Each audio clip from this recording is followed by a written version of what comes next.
Every day, you can take 25 minutes to talk to probably 2 employees. And if you do that consistently, imagine how much you'll know about your employees and how much they'll know about you and how much they'll be willing to work for you even that hard. You create space for people. Yes. You're not half listening. You are carving out space and you're going to hold it for them and they can be there. They're safe and you see them. Welcome to the Rethreading Lives podcast, where we talk about how to take your threads of harm and through the rethreaded process, transform them into something that actually helps you reach your potential. We'll talk with different leaders in our city and our country and find out what they're doing. You'll walk away from listening to this podcast with useful insights and captivating stories on how you yourself can rethread your life and your business. I'm Kristen Keene, and this is the Rethreading Lives podcast. Welcome to Rethreading Lives podcast. I am Kristen Keene, and today we have a very special guest, Aaron Butler, who is the COO of Carter Connections. He's going to be telling you a little bit about what that is. I know Aaron because we were in LifeWork Leadership together, which is a Christian-based leadership development course here in Jacksonville. It's actually an international program. It's a 9-month program on leadership from a Christian perspective. And we were assigned to the same table. So we were in the same small group, table number 5. And Yay, table 5. Yay, table 5. It's a good table. And I asked Aaron to come on this podcast for many reasons, but the main reason is because out of all the people in our group, I feel like you led with vulnerability and like really honest. And when you shared some of your stories, like I learned from them, and it was like not just learn from them, but like personally convicted. Like, man, that is a courageous guy. Well, I appreciate that. Yeah. So that is Aaron. So Aaron, why don't you tell us a little bit about yourself, your company, who you are, any reflections? One, I'm honored from the things you said because I felt intimidated in that group to some degree, because I feel like sometimes I have imposter syndrome, and I'm trying to kind of weed that out of my life. Currently, I am the CEO of Carter Connection. It is a family-owned company. It's run by myself and my mother, which is not something I like to tell a ton of people, but I think it's important to the story, important to my journey. And what we do is management and leadership training. We're a management and leadership training consulting company where we go into organizations that are having issues with employee satisfaction, disgruntled employees, and we train the managers on how to improve in their leadership.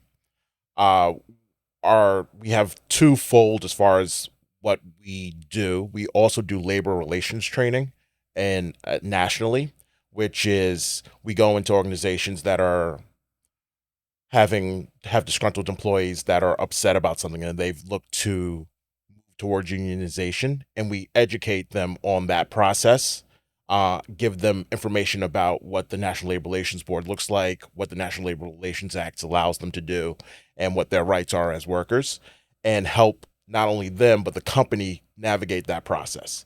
So it's twofold. It's something that really does embody leadership, because with all the clients that we've met with and worked with, employees that are upset because their manager hasn't treated them with the right respect. That is the fulcrum of their frustration. And helping companies navigate that and helping managers become leaders, because there's a difference between a manager and a leader. Mm-hmm. And helping managers become leaders is what I've been passionate about for as long as I can remember. And my mother started this business in 2017. I was working in corporate America, and I was successful. I was having success and making money and moving in the right direction. And after COVID, things kind of changed in my company. The values changed. The things that I was proud to be a member of that family changed.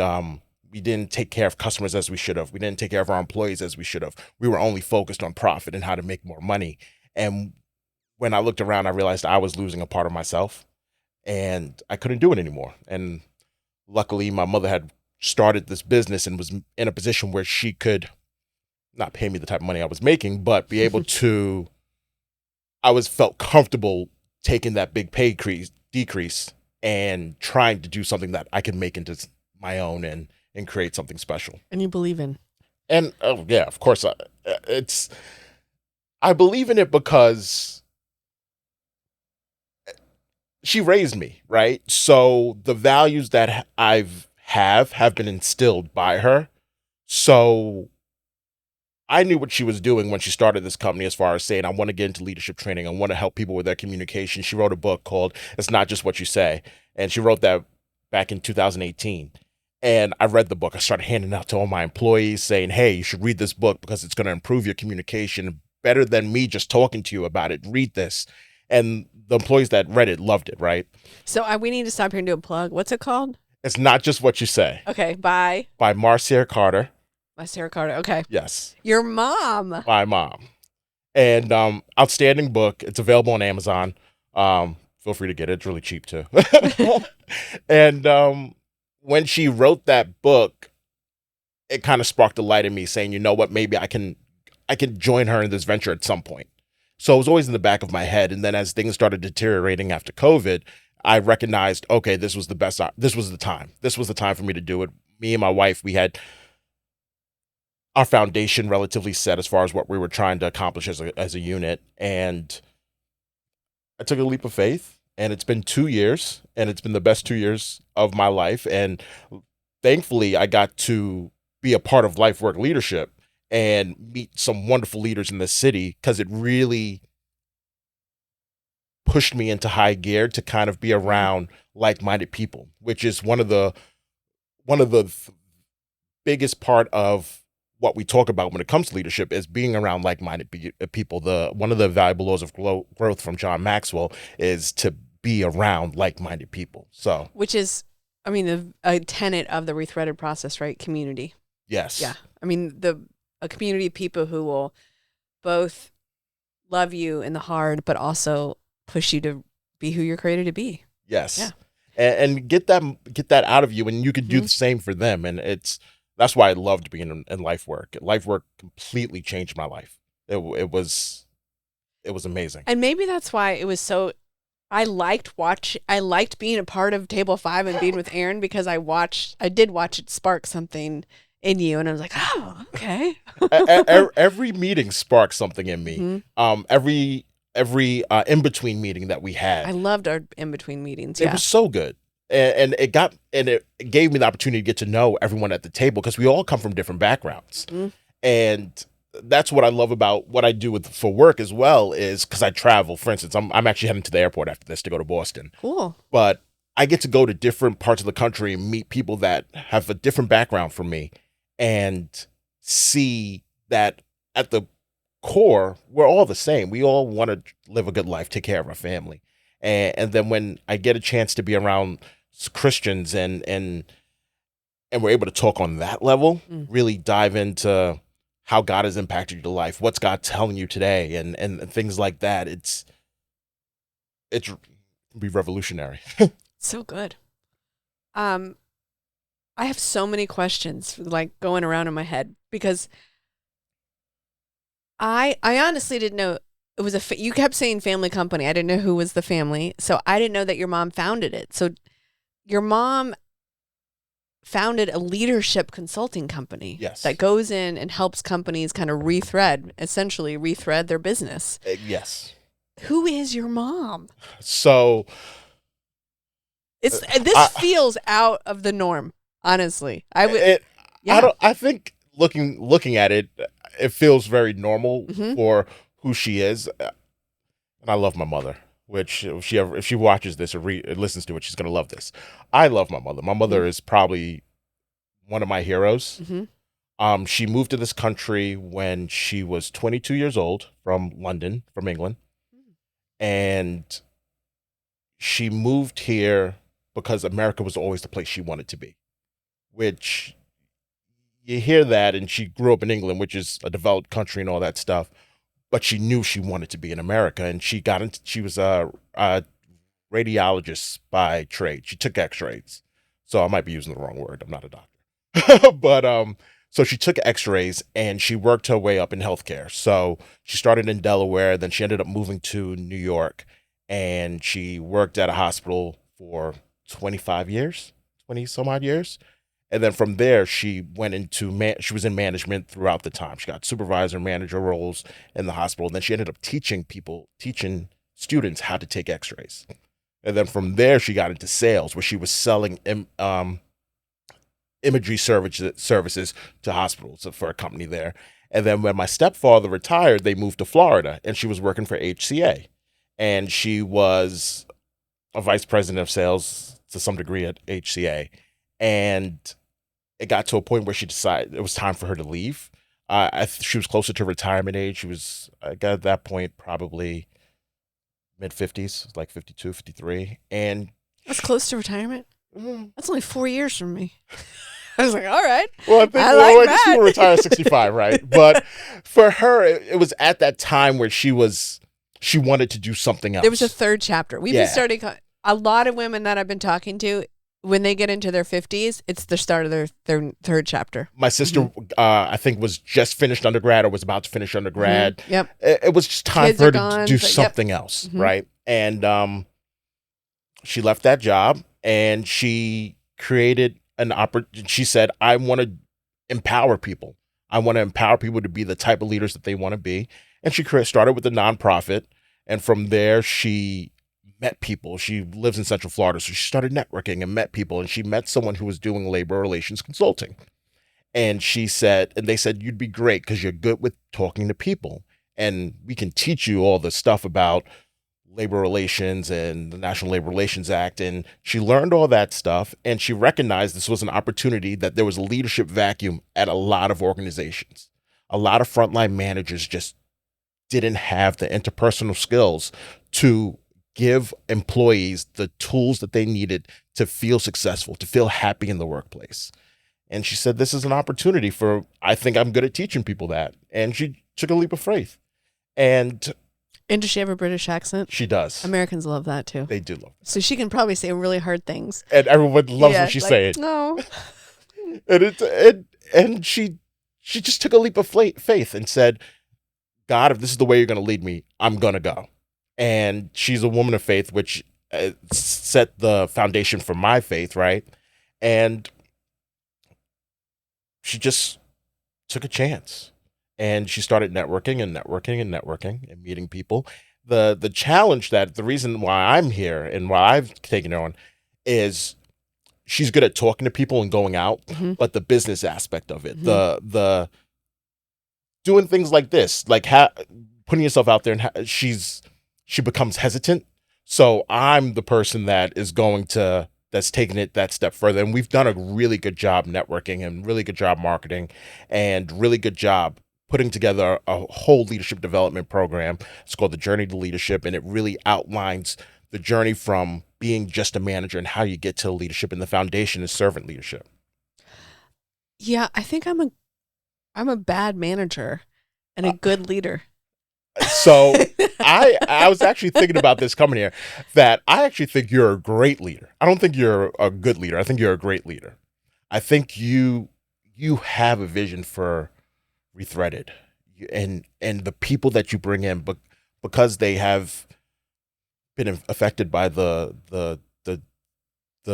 terror of trafficking and experiencing that, they are invested in your vision. And they're doing whatever it takes to push the vision forward. And that's what a good leader has to do. They have to create a shared vision for their team. And they need to create a shared vision with their team to some degree. And I think you've done a great job with that. Every time I hear you speak, every time I listen to the podcast, I hear it in everything that you're saying, the people that you're talking to and the people that you've had come on the podcast that are a part of Rethreaded. You can hear the conviction for what you're trying to do. And anyone that I meet that knows you and your name comes up, they always say the most amazing things about you. Yeah, but I didn't manage them. I'm not a good manager. What makes you think you're not a good manager? Oh, ask anyone who I've managed.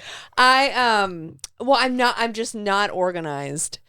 And So what I found is my sweet spot in my world. Like if I'm going to excel in my job, give me no more than 2 things that I can just pour everything who I am into those things. And then I can be a very successful leader. But like a COO, like my COO at my company, Jason, phenomenal leader and phenomenal manager. Like has his calendar planned out to the minute and can hold all these different parts and give clarity for each part. Yeah. Whereas I was just listening to this Andy Stanley podcast about clarity is kindness. And that's one of my biggest things is because I jump in and then figure it out as I go along. I'm an entrepreneur at my heart. And Jason, literally, I don't think he could do that because like that's not how he's wired. Yeah. And he is an excellent manager and makes sure there is clarity on everyone's level. So I don't know. Maybe you have some thoughts about this. Well, first off, yeah. The first step is awareness. Yeah. And you have that awareness. Yeah. And I would surmise and I would say that being a great leader is more important than being a great manager. Because if you're a great leader, you get the right team around you. Yeah. Which evidence proves that you've done that, yeah. right? I literally will put my team up against anyone. Yeah. And that is what leadership is. So I define leadership as guiding a group of people on a shared journey powered by a shared vision. And that's exactly what you're doing. So you don't have to be a great manager. I'm using air quotes. I guess this is a video. You don't have to be a great manager in order to be a great leader. But if you're a bad manager, if you're a bad leader, you can't be a great manager at all. But I would argue that you are a great manager because you've put people in the right spot, which is... I guess, yeah. And I'm still working through that, I think, and what it means. Because I feel like I also have imposter syndrome. Like if anyone really knew me, they would not think what you think. So I'm working through that now. I am working through that shame. Have you listened to the episode of the podcast where it was me, Steven, and Jason? We were talking about leadership. I think so. I think he's the one that mentioned. I know where he works, but I don't want to say the wrong thing. Kairos, yeah. Yeah, okay, yes. And I was like, well, because I always have this idea of what a leader is, and I lose earrings all the time. Yes. So that was the joke. That was the joke. You did say that. You can still be a leader and lose earrings.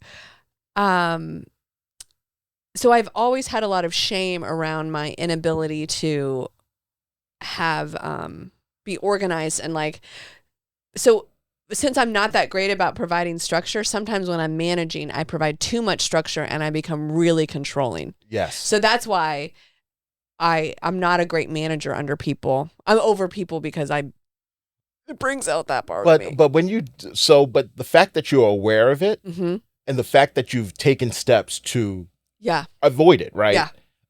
That means you are a great manager. Because being a great manager is not something that happens and then you're done being a manager, right? We're human. We all fall short of the glory of the Lord, I like to say. Yeah. So we're going to make mistakes. I used to think I was a great manager. And then I started analyzing some of the things that I've done as a manager. And I've recognized that I'm still growing as a leader. I'm still growing as a manager. I'm still growing as someone who is there to guide people through their journey, whatever the case may be. And it's never complete. That's the point of the journey. It's a consistent journey. So as you get to a point where from the outside looking in, you're successful, you have this organization that's doing so many good things, right? So of course you're going to falter as a human, but the fact that you are aware of it, you analyze it, you say, okay, where could I have done better that day? That means you're growing and you're growing as a leader, and that growth is never ending. I'm reading a book called The Wisdom of the Bullfrog by retired Admiral McRaven. And in it, he talks, and this is someone who's commanded fleets of the Navy, right? And high up in the military. And he talks about the moments that he's fallen short and the experiences that he's had where he hasn't been successful and how he's had to deal with that. And leadership is never ending. It's always continuous. And that's why I love what I do, because I learn something new every day. I learn something new about myself, something new about the people I'm working with, the organizations I'm working with. I get to learn something new every day about what it takes to be a leader. And there's always a different situation that pops up. So in the Rethreaded process, we have the 5 elements, and then we have, and the Rethreaded process is kind of like what you do, like all about reaching your potential. And in my experience of working with survivors of human trafficking, of sitting with people and hearing their stories, blame and shame is really like the stealer of potential. Like when you're sitting with people and you're working with organizations and individuals to reach their potential, how do you see blame and shame kind of play into that? And maybe you're seeing something different that kind of holds people back. When you feel like you aren't good enough, when you feel like you've done something wrong, and when you have someone like me come into an organization and I'm dealing with a frontline manager, they didn't ask me to be here, right? So they're seeing their employees that are disgruntled, that are calling out a lot, quitting a lot of high turnover. It feels like, okay, what am I doing wrong? A lot of times it's not so much what someone's doing wrong, it's they're just not doing enough of the right things and not putting themselves in other people's shoes. But the best example I can give is actually one that came from my experience in life work, right? I was working for a company, and I had an employee that I was kind of pushed to promote, that I didn't want to promote. And I didn't like this person as a person. We always butt heads. We would always argue. He would disagree with decisions I would make and have to tell me why my decision wasn't right. And we end up getting once into like an actual screaming match. And then the 20 years I've supervised and managed people, I don't think I've ever yelled at anybody, because it's not in my nature. It's something that I'm afraid of doing. I'm also a big guy and I don't like to scare people. So having that moment happen, I had immense shame. I had immense guilt about my reaction to that. And it took me a long time to find the strength to get over that. And we were at a LifeWork event, a LifeWork session, and they talked about being gracious and having gratitude towards someone who you would never have gratitude with, right? And they gave us a gift card to give to someone, the last person we would ever give this gift card to. And in that moment, I recognized that was an opportunity for me to rid myself of some shame, to take the time to apologize to someone who I've wronged, regardless of if I think they've wronged me as well. And I called this person out of the blue, hadn't talked to them in a year and a half, and they were very gracious. What did you say? I have to did you call a cell phone? Did you call his work? And what's your opening line?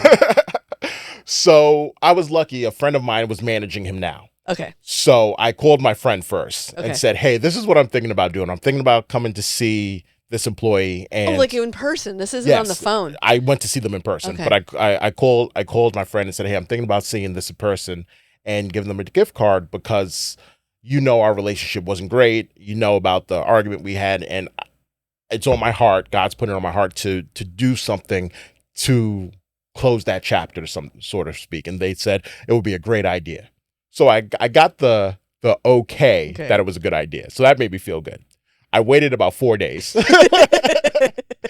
because I knew I wanted to do it, but I didn't really want to do it. Yeah. And after 2 or 3 signs letting me know that this is what I needed to do, I texted him and said, hey, I know this is kind of random, but I'd love to come see you. What day is a good time? What day is a good day, and what time is a good time to see you at the office? He gave me the time and date, and it was the next day at probably 3 o'clock in the afternoon, whatever it was.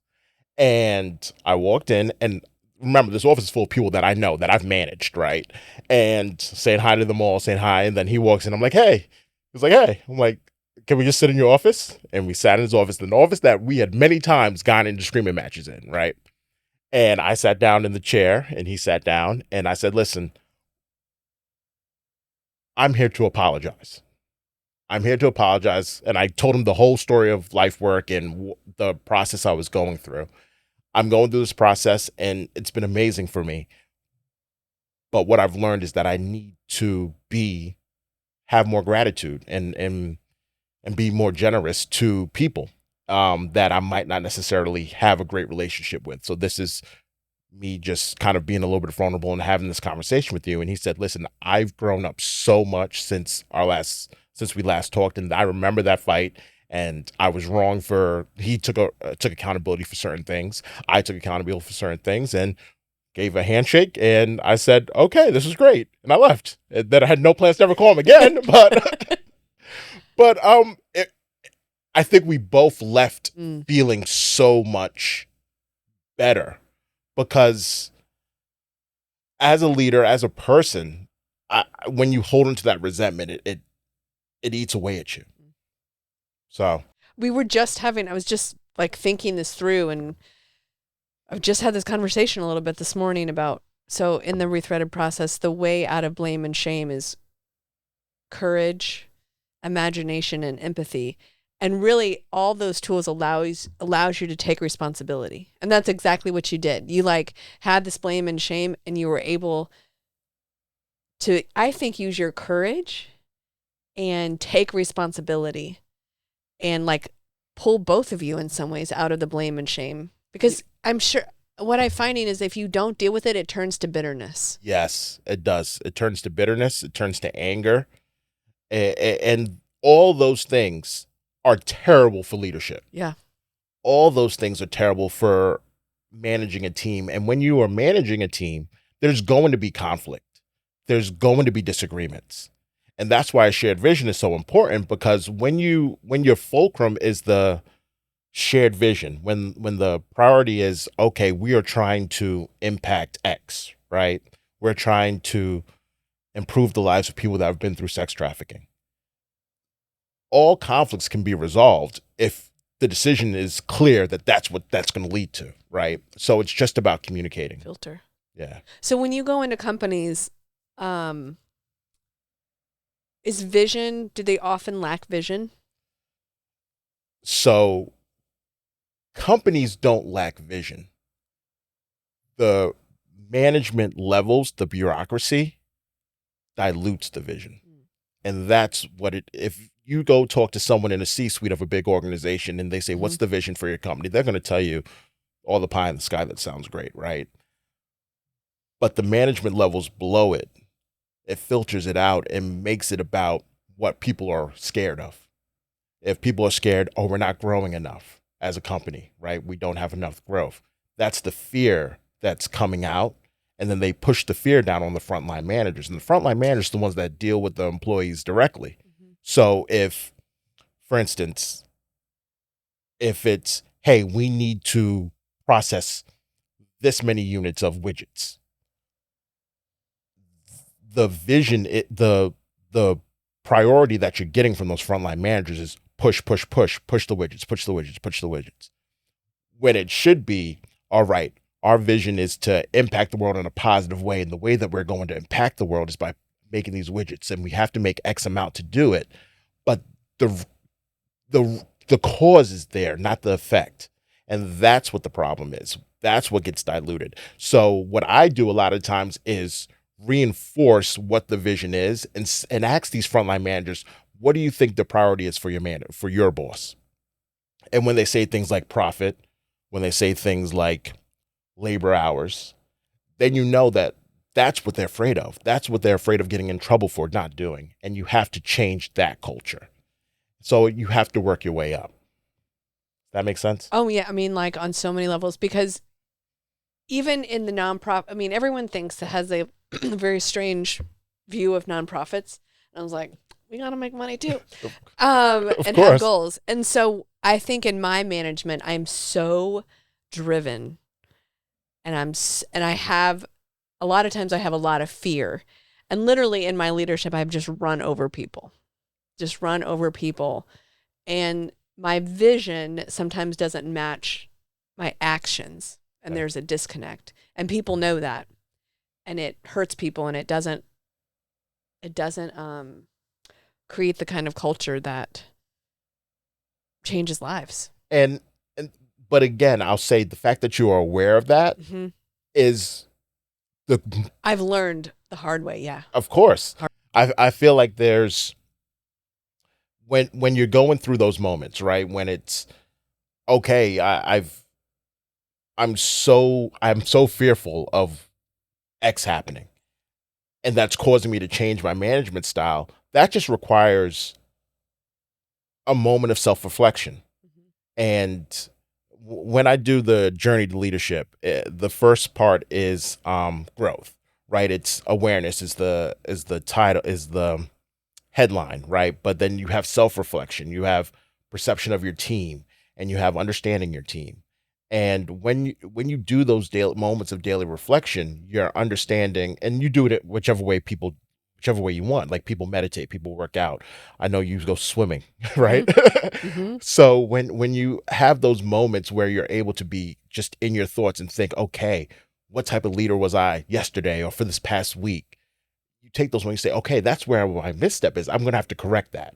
And whatever that correction looks like based on your business is what you have to do. If that means having a conversation with someone who you might have pushed in the wrong direction, or saying, hey, listen, last week I said X, but we actually need to do Y, and this is why. It's okay to correct these things and be a manager that's vulnerable and a leader that's vulnerable, because that vulnerability makes you real and then earns trust from your team. And then when you earn trust, it's so much easier to have difficult conversations because they trust that you have their best intention in heart because you guys are moving towards that shared vision. Then how do you, because openness on the Rethreaded process, that's like a key component, but how in a work culture do you create vulnerability? Like it's almost like against everything that business says. Like what does vulnerability look like in the workplace right in that? So I disagree that it's against everything that business says, because creating openness in conversations just requires someone to be honest, ethical, and truthful, right? Which I guess honest and truthful is the same definition, but you know what I'm trying to say. I know, yeah. Um, a good example of that I've experienced. So I got my first job when I was 13 years old. I became a supervisor when I was 14. And every job I've had since then, I've been in a supervisor or a manager role. So I've been managing people for the last 22 years. And I was 16, so I was a kid. And I was managing this young man. He was younger than me. And we worked at a water park. Working at a water park is the most fun I've ever had in my life. I just want to put that out there. But he always seemed so miserable, and I didn't understand it because we're at a water park. What water park did you work at? So Can I on Long, ask? yeah, on Long Oh, Island. Long Island, because you grew up Yes. in New York. Yeah, so on Long Island, there's a water park out in Riverhead called Splish Splash.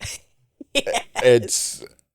It's still there as far as I know, and it's been there for. You could have told me it's been there 50 years, and I'd believe you. I don't know how long it's been there. Okay, but Splish Splash. Splish Splash Long Water Island.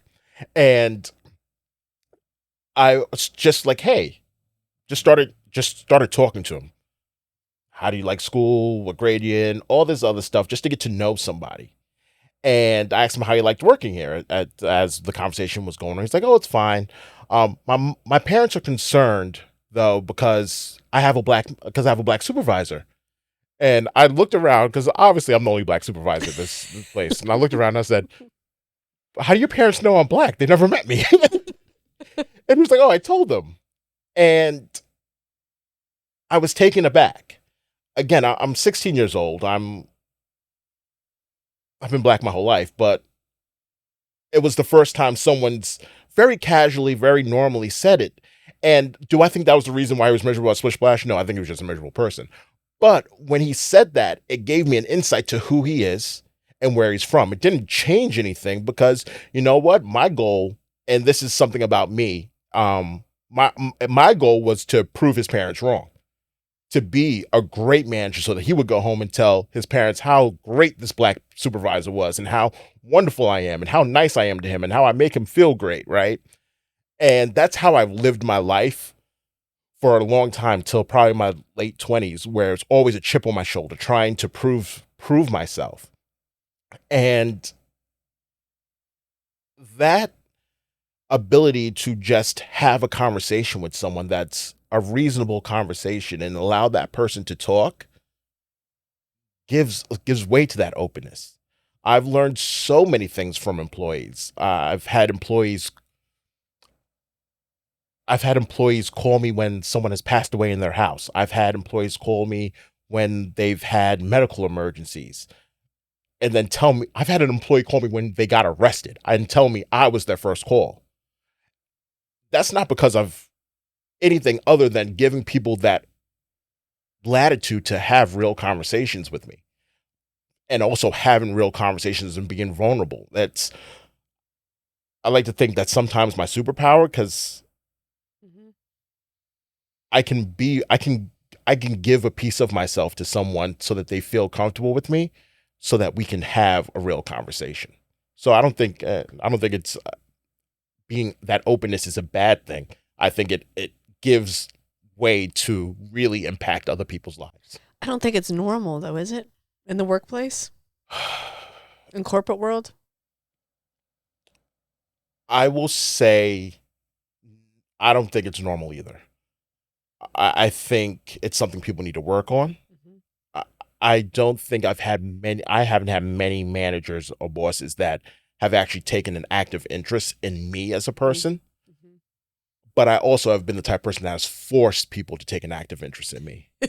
I will force you to care about me.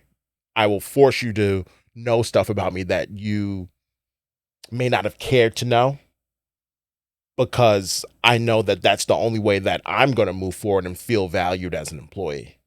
So, for good or for bad, that's how I try to treat people, because I try to treat people the way I want to be treated. Now, I don't push people who don't want to talk. I've had employees that definitely, when I've asked them questions, give me one-word answers. And I was like, I just asked you how your day was. You didn't have to tell me fine. Like, let's elaborate. But those people, you just have to navigate a little bit differently. You have to earn their trust through work-specific actions, whether that means helping them when they're feeling like their work's up to here and they feel overwhelmed, or taking the time to coach them up on something specific. That those moments that you just have to find those opportunities. It sounds, what I've been thinking a lot about lately is, well, there's two things. The first thing is, like, it's almost like you create space for people. Yes. You're not half listening, but you are carving out space, and you're going to hold it for them, and they can be there, they're safe, and you see them. Yes. So that's actually what I'm doing right now for a company in Boston. I call it pulsing, where they're looking for feedback on what their employees are actually thinking. And companies do these employee opinion surveys all the time, and they're so generic, and people feel forced to do them, and they don't actually respond the way that they need to. And what I do is I'm at these companies and I'm having real conversations with their employees while they're in their workspace, and finding out a little bit about them, finding what their challenges are, what frustrates them, what bothers them. And then everything's anonymous but not confidential, right? I don't use names. In fact, I don't remember the names. I've spoken to like 100 people already. But it's about saying, okay, this is where this person is. This is where the consensus is of the organization, of your people. They're upset about this policy. They think they're not being heard on this situation. And then that gives the organization an opportunity to address those. And then when they get addressed, immediately the employee's like, oh, you guys listen to us. That guy that was walking around talking to us for 4 or 5 weeks, he actually did something. And then is the point of that to build trust, so then the managers and the leadership can then build on what you were able to come in kind of do. Okay. The managers, the frontline managers specifically, will be able to say, hey, look, these are the things that we did. We are trying to listen. I know we haven't done a good job in the past, but feel comfortable having those conversations with us, and we're going to try to do better to ask you better questions. And I coach people on what questions to ask, how to engage with employees. So you are remarkably aware for not that old of a... I'm 36. I guess so. I don't know if that's old. I don't know if that's old. You're right. You're a good sweet spot. Yeah. But what I'm saying is from also your childhood. Yes. Like you're 13, 14, thinking about how you want to.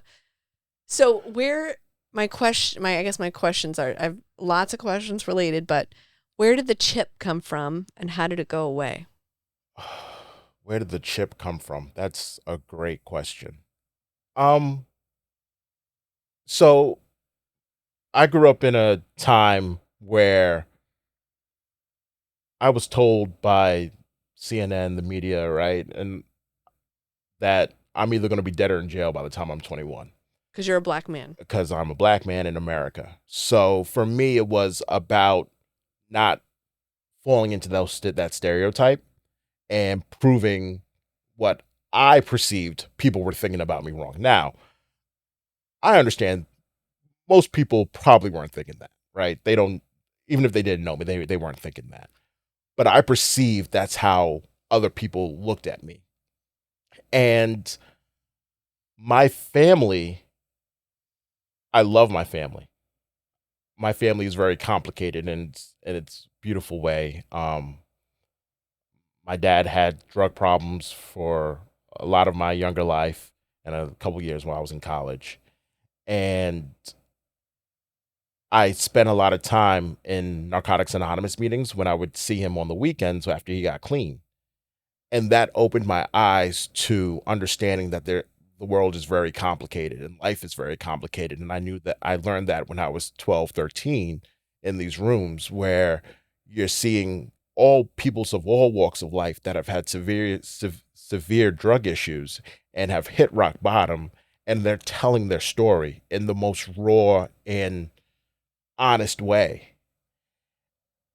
And when I got to experience that, I understood that I'm so fortunate. I'm so blessed. And I understood the pitfalls that were going to be coming my way as I got older because of the stories I was able to hear from them.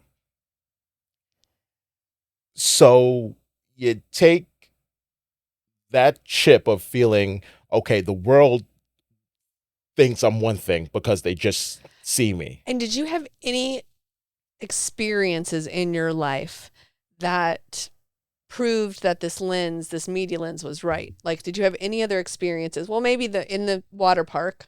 Yeah, I mean, I've been pulled over a bunch. When I was in high school, this is a dumb story, but it's true. When I was in high school, I have two best friends growing up.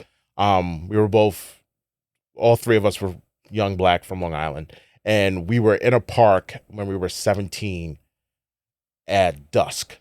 It was probably nighttime. And we were there with two girls, and one was white. And we were drinking Mike's Hard Lemonade, which is probably not something you should be drinking under 21, but it was basically juice. And undercover cops pulled up, and they put us three in handcuffs, and not the girls. But I didn't perceive it as racism or anything like that because one girl was black, one girl was white. I just assumed that we're the males, so we were bigger threat. Mm-hmm. Yeah. They ran our names for warrants. None of us had warrants. We were all good kids. And they took us out the handcuffs and sent us on our way. Right? I don't think I ever told my mother that story, but I think if I wanted to, I could say, oh, that was a story where I was whatever I was, right? And I didn't feel that way at the end of the day. Did we joke about it? Were we annoyed about it? Yes, but I didn't feel that way. I let it go, right? It is what it is. Nothing bad happened to me. I've worked in customer service for a long time. I've been called things by customers before. I've only reacted once negatively. Most of the time, I just think it's funny because Unfortunately, I'm on this side of the counter, so I'm making the decision if you're going to use our services or not. So, no, nothing really reinforced it. I've had family members that have gone to jail, and that probably reinforced it for me, right? I've seen both older and younger cousins, and I don't want to speak wrongly because I'm trying to think of all my cousins. I think there's only been like two of us that haven't actually been incarcerated at some point. Um, so that made it real for me, right? I know for a fact that people that look like me are going to jail. People in my family have gone to jail. Um, I've had uncles that have passed away early. Like, it's not something that is unfounded, and it has impacted me, right? It's definitely something that I carry, but I also know that I'm blessed. And my mother has a saying that we're blessed and highly favored, right? And I know that I'm lucky because there's no difference between me and my cousin that grew up in a different town except the mother we had, really. I was about to say, except The your parents. mom. Yeah, My your parents. Yeah. And I believe in nature versus I believe in nurture over nature to some degree, because the same blood that runs through my vein runs through their vein. We have the same grandmother. My grandmother, love her. She's my last grandparent still alive. She's still alive. Yes. Your mom's mom or your dad's mom? My dad's mom. Okay. And she's given us, I talked to her the other day for Mother's Day, and she's given us all the same advice when it comes to financial freedom and investing in 401ks and all that stuff, and tells us to read things. And I'll call her, be like, hey, I read that thing you sent me. She's like, you're the only one that ever read it. But there are a couple of us, I know for a fact there are a couple of us that do read it, but they don't like to give her some of the hey, I read it, grandma. But me, maybe it's just because I like to get the accolades. I love it. Because I can see that.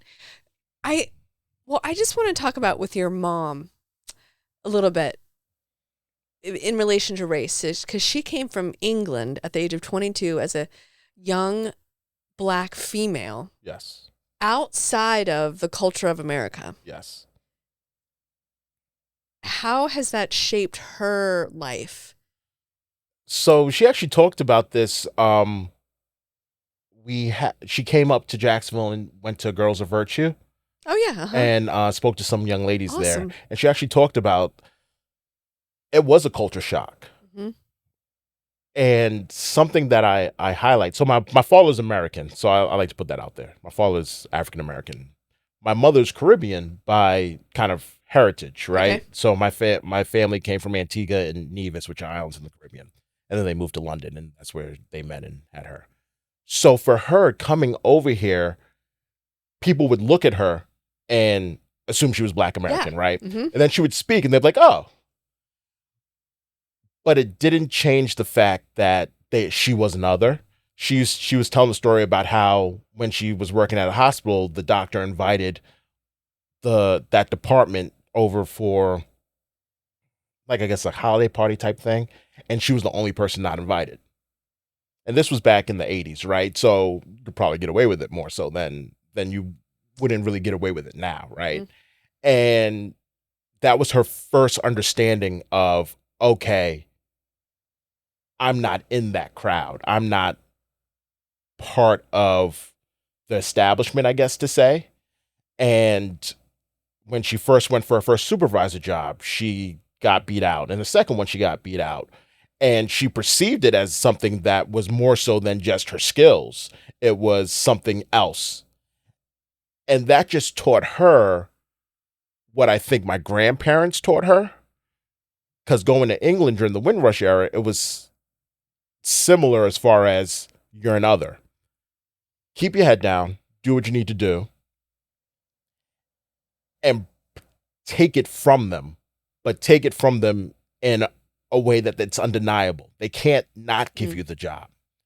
And that's what she's instilled in me. And I think that's why a lot of what I pay attention to is other people's perceptions of me or what I think about, and like paying attention to the way the things that people say that you need to read between the lines to understand that I can only control myself. I can't control what someone else thinks. If they're going to judge me based off something that they don't know about me, right? All I can do is outwork them and do my job better than they've done their job. And that's where the chip came from. And that's how I've did all through the first half of my career. I didn't get rid of that chip till I got to the position that I was trying to get to at the start. And then when I got to that position, it was like, okay, I could kind of lay back. And that's when I started crafting how I manage people and how I lead people. Because up to that point, even though I was managing other people, they were small teams. And at the end of the day, even if that team wasn't performing the way I wanted them to perform, I could do enough of the work to make it look good so that I can get promoted. And that's not a great way, in my opinion, to manage people. But I had to learn that. So that was from approving yourself leadership to the servant Yeah, leadership. it was more selfish, and to be completely blunt, it was selfish, and it was based on what's good for me, not what's good for the team, not good for the organization. But I kind of fell into the right way to do it, because the reason I got promoted is because I had a team around me that was really bought into getting me promoted. The shared vision was to get Aaron promoted, which, again, it was selfish. That's leadership. It was selfish, but I had that buy-in from them that they trusted me because I had built a relationship with them. I had cared about them. I had taken that time, and I did all that stuff because that's the way that I knew that I can get the thing that I wanted.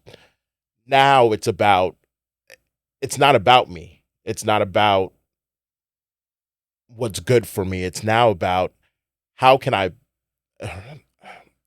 Robert K. Greenleaf has in The Servant as Lead, he has this: if we want to create a more just society, one that's more caring, um, provides people with opportunities to grow, we have to elevate the servant as a leader. And a society that is more just, that is more caring, and provides people with that opportunity to grow is what we need, as I think people need in general.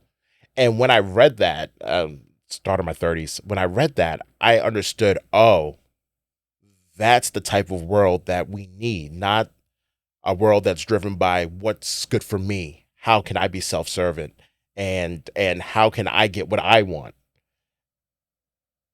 And I think people still have that mentality, and my vision is to just create more servant leaders that are serving their mission, their vision, because I recognized the way that I was managing was doing a disservice.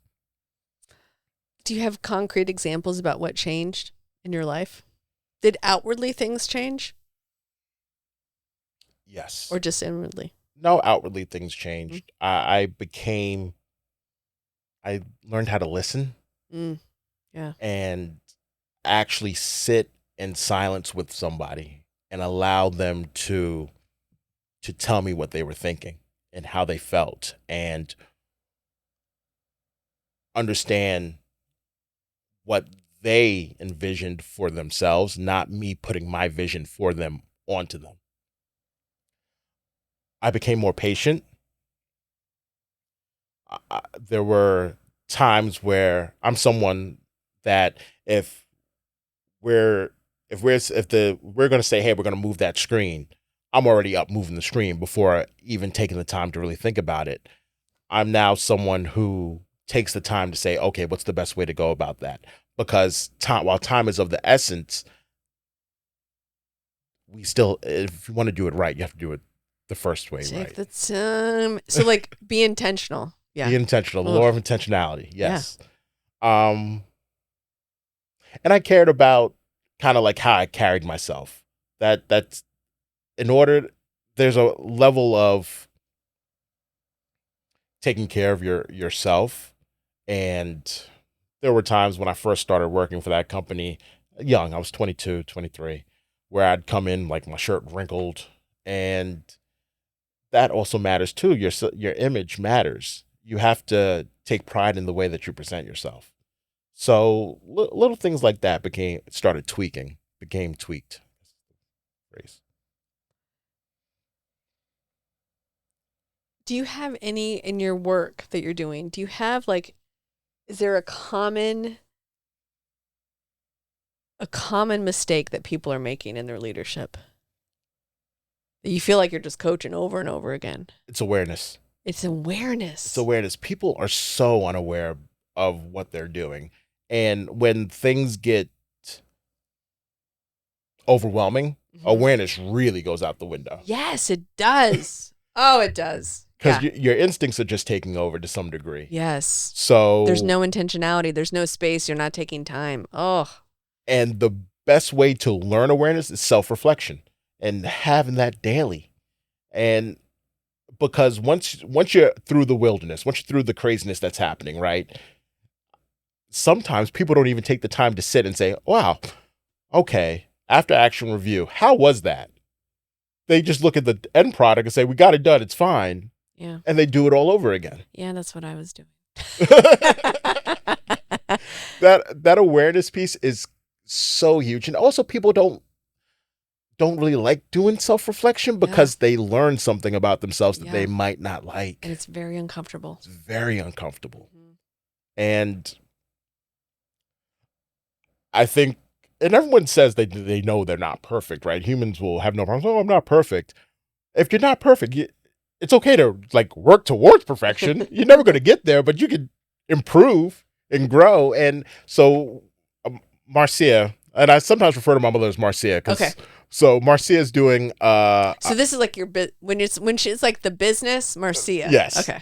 Marcia's doing a mastermind. So she's a certified John Maxwell team member. So cool. And she's doing a mastermind for the 15 laws of growth. It's a virtual mastermind, and it starts this Thursday. It's every Thursday for 6 weeks. And that's what we're focused on. And the second law of it is the law of awareness. Because once you are aware and once you take the time to become aware, that's when you can start fixing things. And so that's what people have the challenge with the most time. And like I was talking to a manager at the organization I'm at right now, and I asked him, it's like, what do you think your biggest area of opportunity is? And he said, you know what? I think I need to get to know my people a little bit better. I just get so busy and I don't take the time to talk to them. It's a wave and I keep it moving. And I said, well, you're sitting here talking to me for 25 minutes.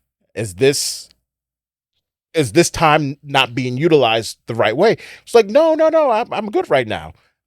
Does this happen every day? Yeah. So every day you could take 10 minutes and talk.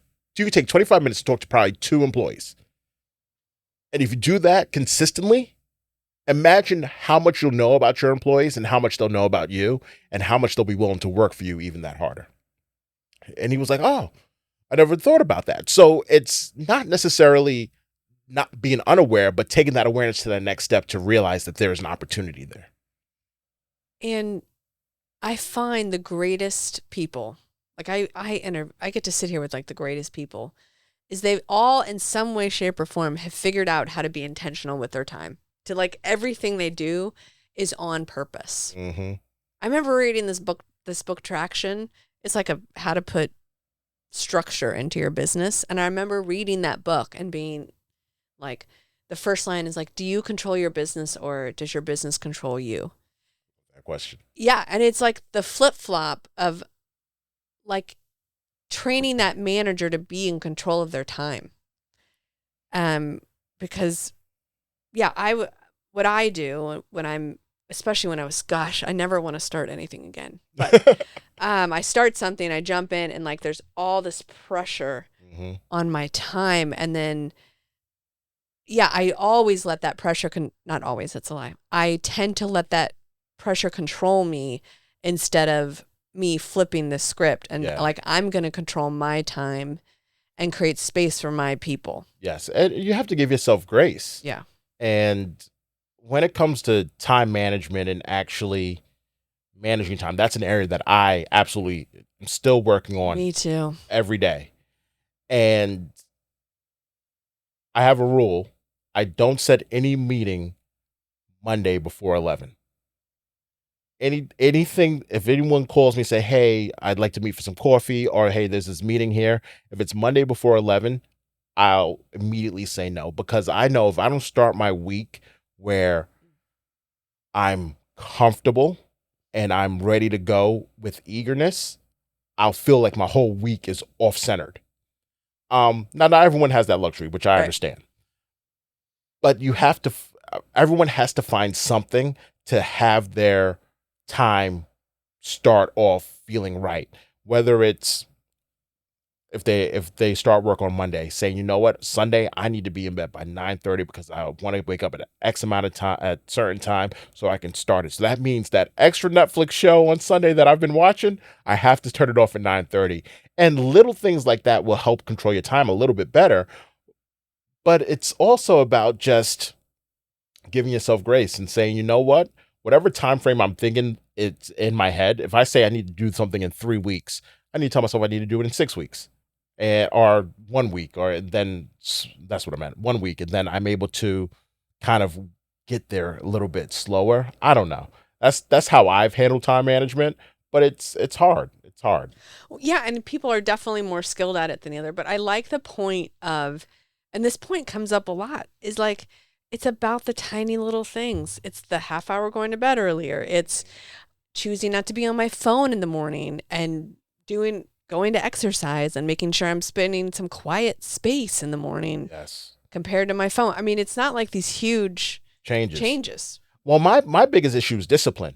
And I've been researching if discipline is an inherited trait or something that you could learn. Nature versus nurture. Because my brother, and he's my stepbrother, but we've grown up together. So I understand that we have different DNA.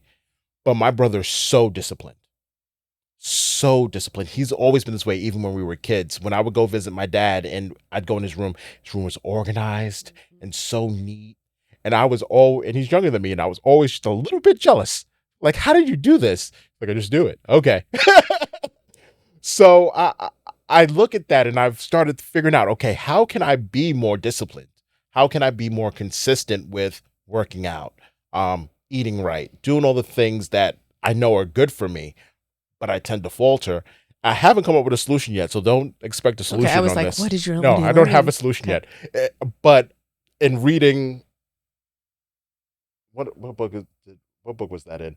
15 Valuable Laws of Growth. It's just doing it now. And that's what has kind of transforming the last 6 months as far as my mental state is, if it's something that I know I should be doing, I just have to do it right this second if I have the free second. When it pops into my head. So something else, for me, it's my weight. I struggle with my weight. So for me, it's, okay, I'm about to go out to eat. Don't say the next meal is when you're going to eat something right. Eat it now, right? If I'm saying, okay, I'm gonna go to the gym. If it's 7 o'clock and I'm like, I'm going to the gym in the morning, okay, I need to be in bed by 9:30. Do it now. Do whatever you need to do right now to make sure you're in bed at 9:30 so you can wake up at 5 to go to the gym. That's what I've been telling myself, because apparently discipline is not something you could just teach yourself, and you have to actually do it, is what I'm learning. And then once you start to get wins, then you become more disciplined. Yeah. So, and I do too. So that's why that's how I think people have to become more disciplined, is just by whatever it is that you're saying you're going to do, you have to put it into motion. Just put it into motion. I know in some ways in my life I'm really disciplined, and other times, I mean, I'm not. I mean, me and Jason Jones, my COO, are so different in some ways. Like if you, like we'll be at a meeting, I do it on purpose sometimes, and he is like everything stacked perfectly nice, like everything. And like if it gets out of order, he like straightens it back up. And so sometimes just to mess with him, I'll be like, like move the pen. But his whole life is like that, like very orderly and no chaos. You go in my office, my house, and it's like, and I can be in a room in like 5 seconds and I'll mess it up in 5 seconds. Well, is that a sign of genius? That's what you keep saying. And I also have to remember I always compare myself and want that. I want to be more like this. Yeah. Instead of figuring out how do I channel my inner genius in my chaos. And I talked about imposter syndrome. I don't know if it was when we were recording or before, but I compare myself to people all the time and think that I'm failing or not Yes. doing things the right way. I think once we realize this is something that helped me. Once I've realized that everyone is human and going through something else that I'm Mm. unaware of, it allows me to push that feeling to the side. It doesn't get Mm. rid of that feeling. Mhm. I always get that feeling at some point. But it allows me to push it to the side and say, okay, let me focus on what I'm doing because I think I am good enough to some degree. I think I am capable. I think I am smart and organized and creative. I'm just not that type of smart, organized, and creative. And that's what I was going to say. I wonder if one of your superpowers is because when you're going into these companies and you're navigating hard situations, I wonder if one of your superpowers, that is your superpower. And that's where you're actually really extremely disciplined, is your ability to go into situations and be cool.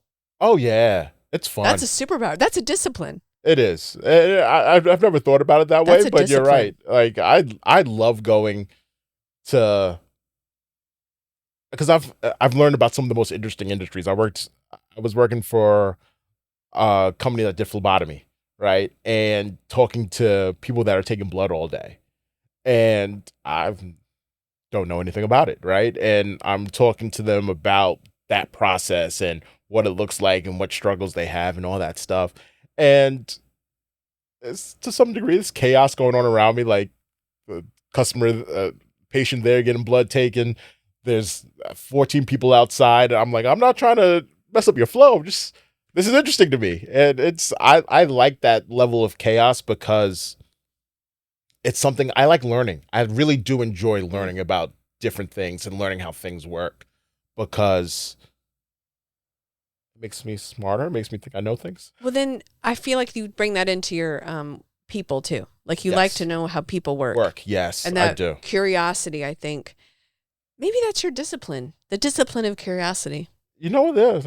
I love trying to figure out how people work. Is that how you can come into, like, I'm assuming you come into some relatively hostile Yeah. situations, and to hold curiosity, hold space. Yeah, so a lot of times you'll find certain employees are really angry, right? And they have a lot of anger towards the company and I come in and I'm like, "Hey, I'm Aaron. I'm working with this department to kind of understand some of the challenges that you're having." And they'll say, "Well, you did this, you did this, you did that," right? And I don't correct them ever. I take it in and I say, "Well, listen, I'm hearing what you're saying." And then I try to read between the lines and I give them that space and I allow them to voice their frustration. And then it's about, okay, is there any way that there's a solution here? Anything that you could feel that you'd walk away and say, oh, I feel okay about that. And allow them to kind of give you that information. And people just want to talk. People want to be heard. People want to be thought of as being smart and so when you give them that latitude, it's magic. Really, Yeah. it's magic because you learn so much about how people think and how they feel, and the human experience is fascinating to me. Did your mom hold space for you? No, No. no. She didn't listen. Who held space for you then? Gosh, so my mother, and as she's gotten older, holds a lot of space for us as her children, me and my sister. When she was younger, When she was younger, no, she was a mom of the 90s. And my sister's 10 years younger than me, too. So I think that's an important aspect because my sister was born in 98. So I felt a little bit more coddled, a little bit more, your Yeah. emotions matter. Your mom was 10 years older. Exactly. As far as me, I was really, I was the oldest. I'm the oldest. So Mhm. it's been learn how to navigate my home life as a kid so that I wouldn't get in trouble. So that's where I learned how to read people's feelings, attitudes, triggers so that I wouldn't get in trouble. Now, my mother didn't abuse me. I don't misconstrue anything that I'm saying, but there were a lot of times where I was saying, okay, my mother seems to be in a little bit of a mood today. Let me make sure the dishes are clean. Let me make sure my room is clean. Let me make sure I swept the floor. Let me make sure I took out the trash so that at the end of the day, I'm not getting in trouble for something. And that's how I've kind of built my awareness of other people. And same thing with my father. So even though I didn't live with my father in his younger age had a lot of anger issues. So I can see, and I have no problem saying this, my father had a nickname. It was called Angry Fred. Oh man. Because he's a Gemini. So it's a dichotomy of two personalities. And my father's the most wonderful man in the world and could be the meanest person in the world all in the span of 25 seconds. So I was also very aware of that. So as the oldest, when I would go to my dad's house, I had two younger siblings. And then at my mom's house, I had one younger sibling. My whole thought process was, how can I avoid anyone getting yelled at? How can I avoid anyone getting in trouble? And that's how I moved. And I do that to this day. When working in corporate America, if I could sense that one of my managers was having a bad day, okay, how can I avoid trouble? Or how can I help my team avoid trouble? It's just how I move. So I didn't get a lot of space, but I ended up going to therapy when I was 14. And On how? How'd you end up in therapy at 14? that's a really long story. I mean, I guess we have time. It's not that long. Yeah, a story. not that story. And then we will. So yeah. I got in trouble when I was 13. I was getting bullied a lot. Mm-hmm. And I was taught as a kid, again, because I think my mother, because she wasn't American, she was kind of afraid. Mm-hmm.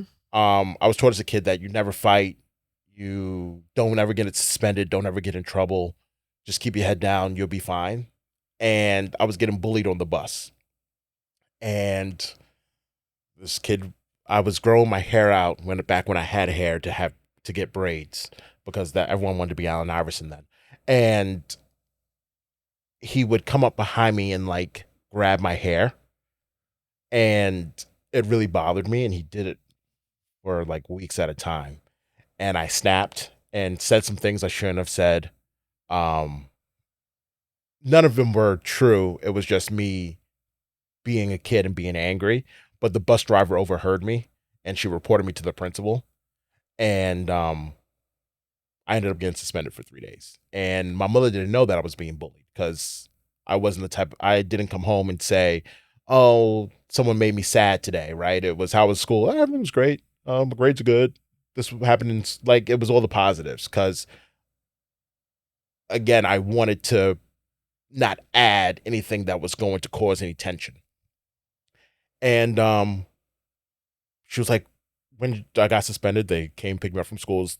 My parents, since I've been born, since they got divorced, have probably been in the room 3 times with me together. It's something I avoid at all costs. Me too. Me too. I avoided it at all costs. It hasn't gotten any better. No, it hasn't. It has not.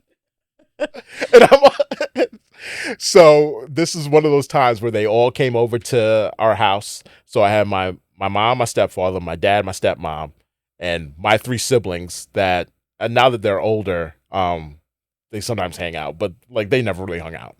And they all had a conversation as if I wasn't there in the room about your suspension. About my suspension and what they were going to do. And the decision was I was going to go to therapy. So I started going to therapy. I love therapy, by the way. Everyone should do it. Wow. Sorry, fascinating on so many levels. Yeah. So that, I mean, did that help you? Yes. Kind of be a better manager and more aware, and at a young age? It helped me with confidence. Wow. Helped me with confidence. Helped me understand that I was being disrespected wasn't okay. Mm. And taught you how to handle it. And well, not even taught me how to handle it, just gave me the tools to learn how to handle it for myself. Because I'm still not someone who if someone says something to me, I bow up and I'm trying to scare them, right? I'm someone who is going to try to communicate through the process and the situation or walk away from the situation if I need to. And that helps me with leadership Mm. because in conflict resolution, and especially in work environments, conflict always happens. And if you're able to identify the person who's going to yell and bow up, you're able to keep them calm through the conflict. And as you're keeping them calm, that gives space for the person that might be a little bit more timid to say what they're actually thinking. And now it's about finding a meeting of the mind so that you can come up with a resolution to the conflict. Genius. You're going to be a great parent. I like to think so. I like to think so. Hopefully one day. But yeah, so no, therapy just helped me process my own emotions and recognize that I can't hold everything in. I have to communicate. And communication is huge. It's huge in life and it's huge in leadership. And that's why I think leadership is so important. And that's why I'm so passionate about it, because in order to be a better human, you have to be, to some degree, a decent leader, because you're always going to be, people are leading someone somewhere, whether you're leading your Yeah. household, whether you're leading your family, whether you're leading your friends. And when I first got the sales job I was in, they used to say, well, do you ever sell your friends on what restaurant to go to? And that's how they try to convince that everyone's a salesperson. And I hated that analogy because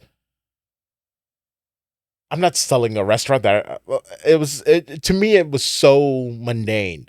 But I understand leading your friend group, right? And saying, hey, this is probably the best place we should go, but also listening to what they're saying to say, okay, you think that this is a better place. Let's find a in-between place and let's go. If that makes sense. I kind of rambled Yeah. there.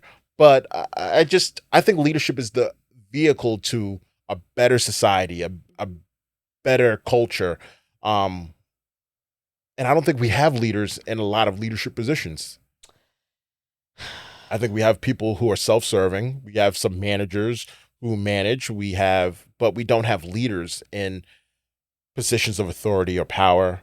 And a lot of these organizations don't have leaders in that middle area. They have people that are just figuring out how to try to get to that next level, are afraid of getting fired and losing their income that is taking care of their family, so they're moving in fear. And that needs to change in our culture. And that's what I want to help impact. And I mean, that's what I feel like the Rethreaded process is. Yeah, right? Like Yeah. moving out of fear into possibility and courage and taking responsibility and ownership of whatever situation you're in. Exactly. No matter your level. Seeing Exactly. people. That's so good. So do you have we ask each guest to kind of share like a full circle moment in your life. Like these threads that you've seen throughout your life, like with your parents and kind of like come full circle when you're older. So I wish I could do one with my parents, but I don't have one in my head. Mhm. What I actually have in my head is something that I was actually talking to my wife about recently, and she brought it up because she's the creative one in our relationship. She's the smart one in our relationship, to be honest. So my wife worked for me at one point. Mhm. She was an intern when I was working in Gainesville. She went to UF, and at that time, I was dating someone. She was dating someone. Nothing fun or scandalous, to be completely honest. But one day she came into the office that I was managing and that she was working at, and she was crying. And she was the first one there. I think it was maybe like 6:45 in the morning. And I'm like, oh, what's wrong? And she's like, nothing, because she doesn't always tell what her feelings are. But I could look at her and the age that she was, that probably was a boy issue, right? It's always a boy issue. So I looked at her. I was like, well, it looks like you need a hug. So can I give you a hug? And she was like, yes. And I gave her a hug and I said, boys are terrible. They're always going to break your heart. But it's not because they're doing it on purpose. It's going to be okay. And I left it at that. She stopped crying, went on with our day, right? And fast forward to she's no longer working for me and we're still working for the same company. We end up started dating and blah, blah, blah. We end up getting married. And we were talking about what's the moment where you knew that I was a good person, right? And that was where the conversation was. And we gave the same moment. It was that moment, right? It was I knew you were a good person in that moment because you were being vulnerable. I can see it, and you were receptive to someone helping you. And she's like, and I knew you were a good person because you saw that I was vulnerable and you took the time to try to give me some comfort. And that to me was a real full circle moment because at this point we've been married. I always get this wrong, and it's because we technically have two wedding dates. But in 2019, how do we have two wedding dates? We got married at the court of the. Okay. I was like, oh no, that's another podcast. No, it's easy. It's easy. We just got married early, and then we had a wedding a year later. But And then how long have you known each other? I met her when she was 22, so 11 years. Um, and we've been married since 2019, and it's just that kind of full circle moment of we were on the same path to meet and we did. And it wasn't something that was like, oh, this is the person I'm going to date or anything. It was, we became friends. We became actual friends after we stopped working together. And it's kind of lovely. And for us to have that same moment where it kind of connected for us, I thought was special. So cool. Yeah. Because I bet that is still what you value in each other. I think so. I mean, we you grow, you evolve. I think we both value that we work well together when we're locked into working well together. And then you know how people have those ups and downs. But she's still to this day my best friend, and it's fun. It's fun experiencing life with her, and it's also fun. Something I enjoy is figuring out how she works still to this day because we do evolve and we're different people and understanding little nuances that are new that I might have not recognized before. It's always fun. So I always feel like at some point in the conversation there is a clear picture of the person I'm sitting with. And I feel like your purpose, your whatever it is, I feel like you have curiosity with joy. Yes. And there is like a spark about you that I just think this curiosity is going to take you wherever you need to go. And just keep steady, keep disciplined in your curiosity. I will certainly try, and I agree. I love figuring out and learning about people and learning what drives them, what motivates them, and what makes them tick. Because everything I learn about someone, I learn a little bit about myself. Yeah. And that curiosity will make you a great husband, a great friend, great manager, a great leader. If you're a parent one day, great parent. That's the goal. I mean, because really we all just want to be seen. Yeah. That's what I think. You're 100% right. And most people who feel disgruntled or discouraged, especially in the work atmosphere, it's because they don't feel seen. It's because they don't feel heard. They feel ignored. And giving people that opportunity to not feel that way is big. And all it takes is a little courage. Yeah. And intentionality of time and space. Well, thank you, Aaron. This was great. One last word from you. What is your final piece of advice for people listening? We have really amazing listeners, deeply good progressive people who want to be better and make the world better. What is your advice to them? I would absolutely suggest reading The Servant as a Leader by Robert K. Greenleaf. It is a collection of essays Okay. that he wrote starting in 1970, and he was an executive with AT&T back in like the 20s, and worked his way up. And when he retired, he started writing about what type of leaders need to be at our institutions. And if you read his essays, even though they were written almost 50 years ago, more than 50 years ago, they still resonate today. And that's what we need in our culture, is elevating the servants at our organizations to leadership roles and allowing them to serve the mission. I love it. I'll take it. So, listeners, don't forget to like, subscribe, comment, all the things. So go out into the world and be who you're created to be. Thank you.